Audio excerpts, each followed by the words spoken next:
Dear students, in this problem, we are given a function f of x is equal to log of sec x plus tan x whole cubed. It is defined on the interval minus pi by 2 to plus pi by 2 to the interval of set real numbers minus infinity to plus infinity. And there are four different options about it. It's being odd function or even function, onto and one to one. So we have to understand its behavior. Let's keep the things simple by identifying this f of x function as cube of log of sec x plus tan x. If we call this function g of x equal to log of sec x plus tan x. If we call this g of x, then f of x is simply g of x whole cubed. Obviously, f of x, that will be even if g of x is even, that will be odd if g of x is odd. So for option A and option D, let's check the g of x function. That will be easier for us. For that, what we do is let's calculate g of minus x. So g of minus x, that will be equal to log of sec of minus x plus tan of minus x, that is equal to log of sec x minus tan x, and that is equal to log of sec square x minus tan square x divided by sec x plus tan x. It is the same thing. I am just trying to use this property that sec square x minus tan square x is equal to 1. So this is simply 1 upon sec x plus tan x, log of that, and that log of 1 by a is equal to minus log a. So this is minus log of sec x plus tan x. That is your function. G of x is back with negative sign. So we are having g of minus x is equal to minus g of x. So g of x function, this is odd function, and hence the composite function f of x, which is equal to g of x whole cube, that is also odd. Hence we mark the first option as the correct choice. F of x is an odd function, and definitely it can't be even function simultaneously, as it is not permanently equal to 0. That is, it is not equal to 0 for all values of x, and that is the only function which can be both even and odd. So this is not even, so we reject the option 4 as incorrect. Now let's talk about its being one-to-one or onto function. For that purpose, we can differentiate this f of x in this format itself. If we get f dash x, that will be equal to 3 times g of x whole squared multiplied by differentiation of g of x, g dash x, that we can write from here.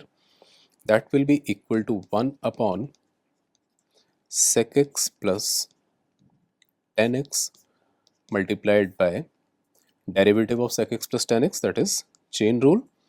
That will be sec x tan x plus sec square x, and that is getting reduced down to 3 g of x whole square multiplied by sec x multiplied by sec x plus tan x in the numerator, and this same factor sec x plus tan x in the denominator. So this is cancelled out.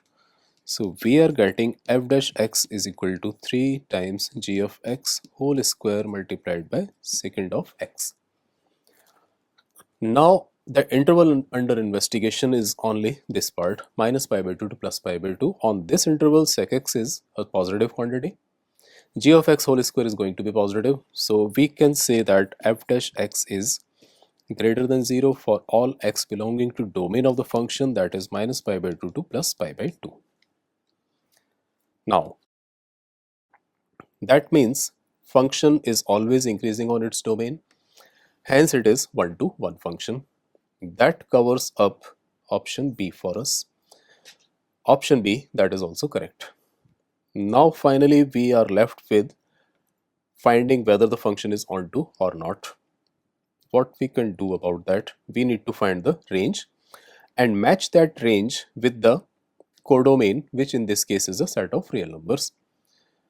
So we have got the function being odd function and one-to-one function. Onto we need to check. For that we can proceed for this function also.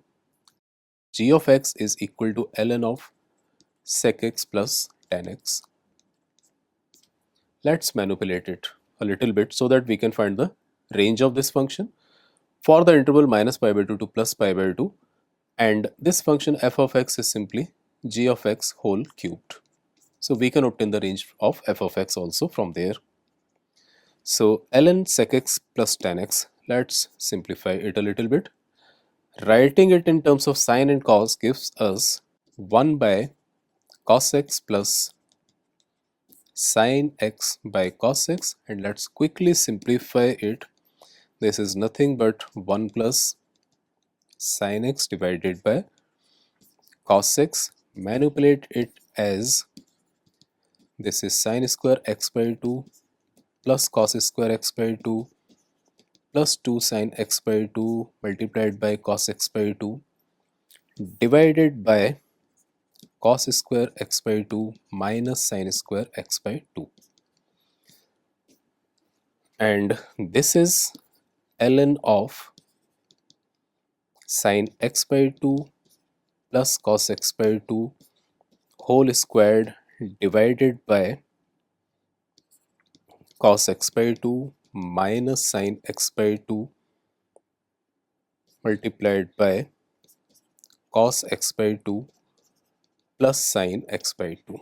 Cancelling out 1 cos x plus sine x by 2 terms gives us ln of cos x by 2 plus sine x by 2 divided by cos x by 2 minus sine x by 2 as this function g of x. And this can be now written as dividing by cos x by 2 and writing 1 as tan pi by 4. This is simply ln of tan pi by 4 minus x by 2. Now in this condition, the function is very easy to understand.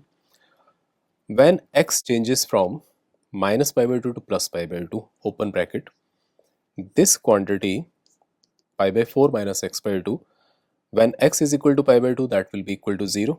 When x is equal to minus pi by 2, this quantity will be equal to pi by 4 plus pi by 4, that is equal to pi by 2. So between 0 to pi by 2, this thing is changing. On the interval 0 to pi by 2, 10 takes on all the values from 0 to infinity. That means the quantity inside the log, that will take all the values between 0 to infinity. And when those values are plugged back in log function behaves this way. When you plug in from 0 to infinity values in this log function, it gives you all the values from minus infinity to plus infinity. That means the range of g of x function is from minus infinity to plus infinity. So if g of x belongs to minus infinity to plus infinity, its cube, that is f of x function, that will also have the same range. Hence, we are getting range is equal to codomain. So this function is onto also. So f of x is an onto function. That statement is also correct. D we have already rejected. So 1, 2 and 3, these are the correct choices. Let's confirm it. That is okay. 1, 2 and 3, these are the correct choices. Thank you.